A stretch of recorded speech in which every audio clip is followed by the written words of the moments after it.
Europe 1. Le mouvement des Gilets jaunes a rassemblé près de 300 000 personnes samedi, 46 000 hier, mobilisation en nette baisse, mais qui pourtant se poursuit un peu partout en France, ce matin encore. On fait le point dans un instant, mais d'abord écoutez ce chef d'entreprise de Lille qui emploie 120 salariés. Je me suis réveillé à 5 heures pour aller travailler et j'ai déjà été prévenu qu'il y avait des soucis à l'entrée du CRT. C'est une grosse zone d'activité qui est au sud de Lille, qui est bloquée par 3 endroits et sur lequel il y a toutes les activités principales de logistique, de transport. Depuis 5 heures, j'ai des SMS de mes équipes me disant que est-ce qu'ils doivent venir, qu'est-ce qu'ils font, enfin bref, les gens sont dans leur voiture, s'énervent et ne peuvent pas arriver pour aller bosser. Il y en a 7 qui ont déjà réussi à rentrer dans l'entrepôt, donc ils ont commencé à bosser, mais il y en a une quarantaine qui attendent dehors de savoir quand est-ce qu'ils pourront commencer à aller travailler. On va attendre que ça se débloque et que je puisse rouler normalement pour aller travailler.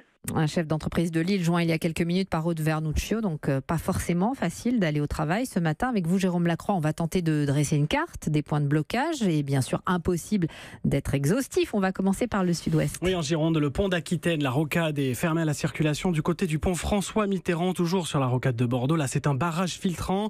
De nombreux péages d'autoroute sont bloqués sur l'A10, péage de Virsac, toujours en Gironde. Au péage de La Barque à Aix-en-Provence, direction Lyon, vous roulez sur une voie déjà plus d'1 kilomètre de bouchons. Entrée et sortie d'autoroute bloquée à hauteur de Brignoles et de Saint-Maximin. Dans le Rhône, sur l'A6, le péage de Lima à hauteur de Villefranche-sur-Saône bloqué en direction de Paris. Dans le territoire de Belfort, le péage de Fontaine sur l'A36 est bloqué dans les deux sens, celui-ci. Des routes nationales également touchées. RN 73 à hauteur de Chalon-sur-Saône, circulation bloquée par des poids lourds au rond-point des Jardiniers précisément. En Normandie, le pont Tancarville est bloqué, barrage filtrant. Les automobilistes passent au compte-gouttes et les barrières de péage sont levées.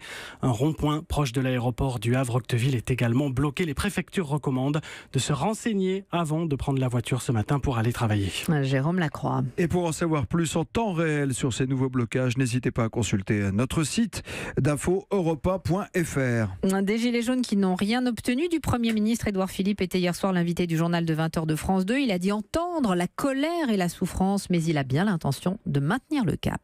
Le cap fixé par le président, nous allons le tenir. Il le faut. Et ce n'est pas quand ça souffle qu'il faut changer de cap. L'objectif fixé au gouvernement par le président de la République, c'est de baisser les prélèvements obligatoires, les impôts, les taxes, c'est de revaloriser le travail. Vous entendez bien qu'ils ne le ressentent pas, les Français, en tout cas les plus modestes d'entre eux. C'est un fait. Et on peut sans doute à la fois beaucoup mieux expliquer et beaucoup mieux accompagner.